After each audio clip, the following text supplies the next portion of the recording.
আসসালামু আলাইকুম, কেমন আছেন সবাই? আশা করছি আপনারা সবাই ভালো আছেন, আল্লাহ মেহেরবান। আজকে আমরা জাস্ট অবসর সময়ে বসে থেকে কিভাবে আমাদের হাত দুইটাকে একটু সচল করতে পারি এবং প্র্যাকটিস করতে পারি সেই বিষয়গুলো নিয়ে আলোচনা করব। এই প্রেক্ষাপটে থেকে আপনাদেরকে দুইটা শর্ট টিউটোরিয়াল দিচ্ছি, যেটা দেখে দেখে আপনারা চমৎকার চমৎকার ডিজাইন করতে পারেন। চলেন দুইটা টিপস শিখে নেই, খুবই সিম্পল। এই টিপসটা যেটা দেখবেন সেটা হচ্ছে ট্রান্সফর্মিং করে কিভাবে কাজ করতে হয়। তো এর জন্য আপনাকে যেটা করা লাগবে সেটা হচ্ছে কন্ট্রোল আর দিয়ে রুলারটাকে নিয়ে যে সেন্টার পয়েন্ট তৈরি করে নেবেন, দুইটাকে আপাততভাবে লক করে দিবেন এবং আপনি একটা সার্কেল ক্রিয়েট করবেন। সার্কেলটাকে ঠিক এভাবে রেখে সার্কেলে অবশ্যই একটু কালার দিয়ে দিবেন স্ট্রোকটাতে, শুধু স্ট্রোকের উপরে। বাকিগুলো ডিলিট করে দিবেন, একটা শুধু থাকবে, বাকিগুলো ডিলিট হয়ে যাবে। দেন এটাকে সিম্পলি রেখে দিয়ে আপনি এরকম একটা সার্কেল নিয়ে নেবেন, ফিল থাকবে, এবং পরবর্তীতে আরেকটা নিয়ে নেবেন যেটা একটু এটার থেকে ছোট হবে। দুইটাকে একসঙ্গে ধরে জাস্ট আমাদের একটা টুলস আছে যেটার নাম হচ্ছে ব্লিন টুল। সো ব্লিন টুলের উপরে একটা ক্লিক করে এইটাতে একটা ক্লিক দিবেন এবং ছোট সার্কেল একটা, অনেকগুলো হয়ে যাবে, ভয় পাবেন না। এটাকে ধরবেন এবং এটাকে ধরে অবজেক্টে চলে যাবেন এবং ব্লিন থেকে এখানে একটা অপশন আছে যেটার নাম হচ্ছে রিপ্লেস স্পাইন। এটাতে প্রেস করার সঙ্গে সঙ্গে ওইটা এটার সঙ্গে কনভার্টে চলে আসবে। এখানে কিছুটা জোড়া লেগে গেছে, এই জন্য আমরা যেটা করব, এইটা সিলেক্ট থাকা অবস্থায়, আবারও বোঝার চেষ্টা করবেন বিষয়গুলো, যে সিলেক্ট থাকা অবস্থায়, আপনাদেরকে আবার বলি, সিলেক্ট থাকা অবস্থায়, যদি সিলেক্ট না থাকে আমি একটু মিলাই নিচ্ছি, যে এই জায়গাগুলো একটা সৌন্দর্যের জন্য একটু মিলাই নিচ্ছি আর কি। সো না মিলালেও কোনো সমস্যা নাই। তো এটা রাখার পরে আপনি জাস্ট এটার উপর ডাবল ক্লিক করবেন এবং এখান থেকে প্রিভিউটা অন করে দিবেন। তারপরে স্পেসিফিক স্টেপ থেকে এটা একটু কমাই দিবেন, এই যে জাস্ট এরকম আর কি। বেশ দেখতে ভালো লাগছে, 6 রাখলাম, ওকে করে দিলাম। দেন এটাকে আবার সিলেক্ট করে জাস্ট এইখান থেকে রোটেট টুলটা নিয়ে এই পয়েন্টের উপরে সে অল্টার চেপে একটা ক্লিক। দেন এইটাকে আমরা 90 ডিগ্রিতে ঘুরিয়ে ফেলবো, 90-তে। প্রিভিউ অন করে চেক করবো, দ্যাটস গুড। কপি করে দিচ্ছি এবং ঠিক একইভাবে জাস্ট এইখান থেকে এরকম করে দিলাম, দেখতে বেশ কিছুটা এরকম লাগবে। দেন টোটালটাকে একসঙ্গে ধরার পরে আমরা চলে যাব ইফেক্টের মধ্যে, ইফেক্ট থেকে ডিস্টর্ট অ্যান্ড ট্রান্সফর্মে গিয়ে এখান থেকে ট্রান্সফর্মে যাব। দেন আমরা এখান থেকে প্রিভিউ অন করব এবং প্রিভিউটা অন করার পরে এখান থেকে কপি লেখা আছে, এখানে আমরা 20টা কপি দিব। তো আমরা 20টা কপি দিচ্ছি।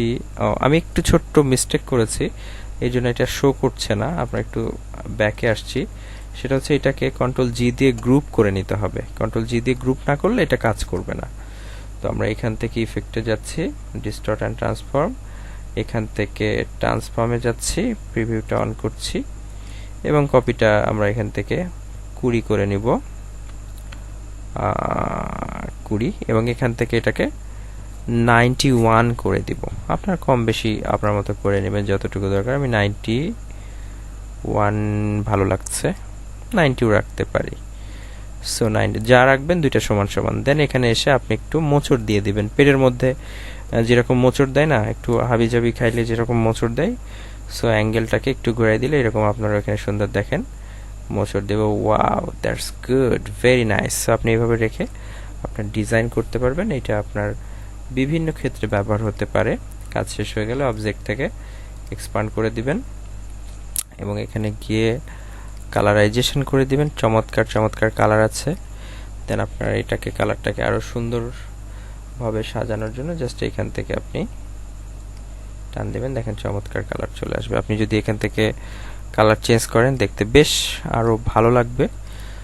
আমি কয়েকটা চেঞ্জ করে দেখাই দিচ্ছি। এখান থেকে গিয়ে এটা লাইট কালার দিই, দেখেন এখানে এটাতে একটু আপনি যেমনটা দিবেন দেখতে ঠিক তেমনটাই লাগবে আর কি। দেখেন এটা বেশ সুন্দর লাগবে, এই যে। ওকে, সো এটা কিভাবে ব্যবহার করতে হয়, কোথায় ব্যবহার করতে হয় আমি একটু বলে দিই। দেখা যাচ্ছে যে কোনো ডিজাইনিংয়ের ক্ষেত্রে বা কোনো লোগোর ক্ষেত্রেও আপনি ব্যবহার করতে পারেন, যে এটার পাশে যদি একটা টেক্সট লিখে দেন, সুন্দর একটা লোগো হয়ে যাবে। তো এইটা আপনার একটা ব্যাকগ্রাউন্ড হিসেবে ব্যবহার হবে। যেমন ধরেন এটা অপাসিটি কমাই দিলে সুন্দর দেখেন ডিজাইন একটা ব্যাকগ্রাউন্ড তৈরি হয়ে যাবে। সো আপনি এইভাবে করে আপনার ডিজাইনটাকে সুন্দর করতে পারেন, ঠিক আছে। তো এটা গেল এখানে, এটা একটা টপিক। এবং আরেকটা আছে প্যাটার্ন নিয়ে করব। সেটা হচ্ছে যে আমরা এখান থেকে পলিগনাল টুলটা নিয়ে নিব এরকম করে। অবশ্যই এটাকে ফ্ল্যাট রাখবো, একটু ঘুরিয়ে নিচ্ছি এরকম করে, শিফট এক্সপ্রেস করে আমরা এটাকে জাস্ট এরকমটা একটা নিয়ে নিব। দেন এটাকে ধরে একবারে উপরে এই কোণাটায় যে এখানে যেটা মিলে যাবে এটা রাখবো। দেন আরেকটা নিব এখান থেকে কপি করে, যেটা কিনা এরকম করে এতটুকু রাখবো, এতটুকু জাস্ট। আমি চাচ্ছি যে এই ফ্ল্যাশটুকু নেওয়ার জন্য। সো এই ফ্ল্যাশটুকু নিতে হলে আমি জাস্ট এটা দিয়ে এর উপরে যদি একটা ক্লিক করি, আমরা এখানে একটা ফ্ল্যাশ তৈরি হবে। এই যে এখানে একটা দিলে ফ্ল্যাশ তৈরি হবে। সো এটাকে বের করে নিচ্ছি, বাকিগুলোকে ডিলিট করে দিচ্ছি। এইটুকু নেওয়ার জন্য মূলত এই কাজটা। তো এটার সঙ্গে যেহেতু স্ট্রোক আছে নান করে দিলাম, এটাকে সিলেক্ট করে রোটেট টুলটা নিয়ে এই পয়েন্টের উপরে এসে অল্টার চেপে ক্লিক। এখানে যেটা দিব সেটা হচ্ছে 120 দিব, 3টা পার্ট নিব। তো তারপরে এখানে এটা 3টা চলে আসছে। এবার আমার কাজটার সুবিধার্থে আমি এটার কালারের একটু ভ্যারিয়েশন এটা নিলাম, কালারের একটু ভ্যারিয়েশন এটা নিলাম। দেন এইটা যাতে এটা একটা 3D মানে লুক আসে আর কি, দেখেন সুন্দর লাগছে। তো এটাকে আমি বেশ ছোট করে এরকম করে রাখলাম, বেশি যত ছোট নেব। সো এটাকে ধরে অবজেক্টে যাব, অবজেক্ট থেকে প্যাটার্ন, সো প্যাটার্ন থেকে মেকে ক্লিক করব। সো মেকে ক্লিক করার সঙ্গে সঙ্গে এটা এই যে দেখেন এখানে অনেক সুন্দর প্যাটার্ন দেখাবে। তো অলরেডি অনেকগুলো দেখাচ্ছে। এটা কিভাবে ব্যবহার করতে হয় একটু দেখি। এখান থেকে গ্রিড থেকে যে আমরা এটাকে ব্রিক বাই কলাম করে দিব। দেখেন ব্রিক বাই কলাম দিলে এটা সুন্দর একটা ফিগারে আসবে। যে আবার দেখেন নর্মাল সারিবদ্ধতা আসছিল, এটা দিলে এরকম আমরা এখান থেকে ব্রিক বাই কলাম করে দিলাম। দেখেন এগুলোর যে ডিস্টেন্সগুলো আছে, ডিস্টেন্সগুলো আমি কমাইতে চাচ্ছি। তো ওয়াইড হাইট এভাবে কমাই দিলে দেখেন সুন্দর ওইগুলো কাছে চলে আসছে। এই যে দেখেন আমি কমাচ্ছি, শুধু দুই পাশ থেকে চেপে আসছে, কিন্তু আমি নিচের সাইজটা কমাইলে দেখেন সুন্দর এবার একটা মজা আকারে আসবে। দেখেন আপনি নিজে বুঝতে পারেন। এরকম এরকম এরকম এটার সাথে লাগাই দিলাম, এটাও এটার সাথে লাগাই দিলাম। ও মাই গড, জোস। সো আপনার এখানে আরও অপশন আছে, এগুলো চেক করে দেখবেন, আরও ভালো লাগবে। এখানে ব্রিকের আরও অপশন আছে, একটু নাড়াচাড়া করলে খুব ভালো লাগবে। সো ডানে ক্লিক করার সঙ্গে সঙ্গে ওই প্যাটার্নটা এখানে অ্যাড হয়ে যাবে। এই যে এখানে অ্যাড হয়ে গেছে এই জায়গাটায়। তো আপনি এটা পাবেন কিভাবে? আপনি যেটা সরাই রাখবেন, তারপরে আপনার এই যে পুরো পেজটা একটা এরকম সাইজ নিলাম, নেওয়ার পরে এই এখানে প্রেস করার সঙ্গে সঙ্গে এটা চলে আসবে। আসে নাই, ভয় পাওয়ার কিচ্ছু নাই, কারণ আপনার এখানে স্ট্রোক অন হয়ে আছে। এটাকে ফিলটাকে অন করতে হবে, দেন আবার এখান থেকে গিয়ে এটার উপর অন করলে খুব সহজে দেখেন এটা চমৎকারভাবে এটা চলে আসছে। আবারও বলছি, কোথায় ব্যবহার হবে?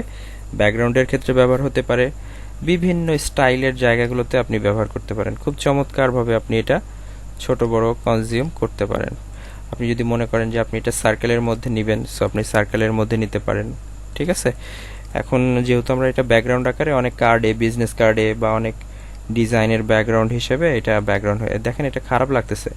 তো আপনাকে খুব সতর্কতার সাথে এভাবে টান দিয়ে করতে হবে এটা, হ্যাঁ।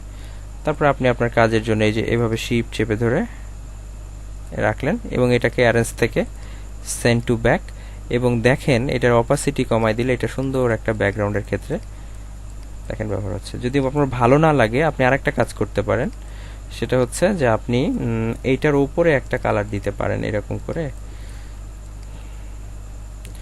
এটার উপরে একটা এরকম কালার দিতে পারেন এবং সেই কালারটা ধরেন সাপোজ ধরেন এরকম ব্লু হইলো, এবং এইটা থাকার পরে আপনি এই দুইটাকে একসঙ্গে ধরে আপনাদের যে ট্রান্সফর্ম অপশনটা আছে গ্রেডিয়েন্টের পাশে, এখানে গিয়ে জাস্ট একটু ট্রাই করে দেখবেন। এভাবে দেখেন আপনাকে খুব চমৎকার আপনাকে খুব ডিজাইনিংয়ের আপনাকে থিওরি দিবে, যেগুলো আপনার ব্যাকগ্রাউন্ডের জন্য খুব ভাল লাগবে।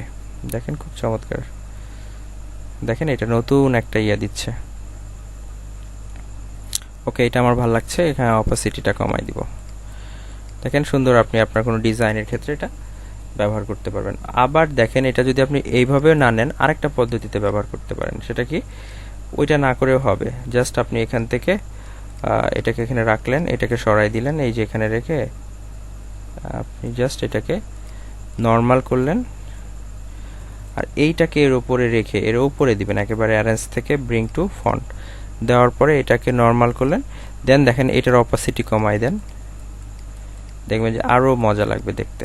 এই যে দেখেন সুন্দর, ভেতরে মনে হচ্ছে যে একটা প্যাটার্ন ক্রিয়েট করছে। তো আপনি এটার কালার চেঞ্জ করে করে আপনি দেখতে পারেন যে আসলে, সরি আমি এটাকে সরাই দিই, এখানে নেই। হ্যাঁ, এবার দেখেন এখান থেকে আপনি কোন কালারটার সাথে যায় সেটা দেখেন, চমৎকার চমৎকার সব ফিল আপনাকে দিবে। সো আপনি এটা মূলত ডিজাইনের ব্যাকগ্রাউন্ডের ক্ষেত্রে এরকম প্যাটার্ন দেখেন, এই প্যাটার্নটা বেশ ভালো লাগছে আমার কাছে, খুব মনে হচ্ছে যে এখানে কোনো কিছু করা যাবে। সো আপনি দেখেন এটাকে আমি যদি একটু সাদা কালার করে দিই, তাহলে দেখেন এইটার উপরে এটা দিলে বেশ ভালো লাগছে। দেখেন সুন্দর ফুটতেছে, মানে পেছনে একটা ডিজাইন করা আছে। তো আপনারা দেখান আমাকে এইভাবে কাজ করে আপনারা কতটা ভালো পারছেন। আশা করছি আপনারা অনেক সুন্দর পারবেন। ভালো থাকবেন, আপনাদের জন্য দোয়া করি। ভুল ত্রুটি হলে ক্ষমা করবেন। আসসালামু আলাইকুম, আসসালামু আলাইকুম, আসসালামু আলাইকুম।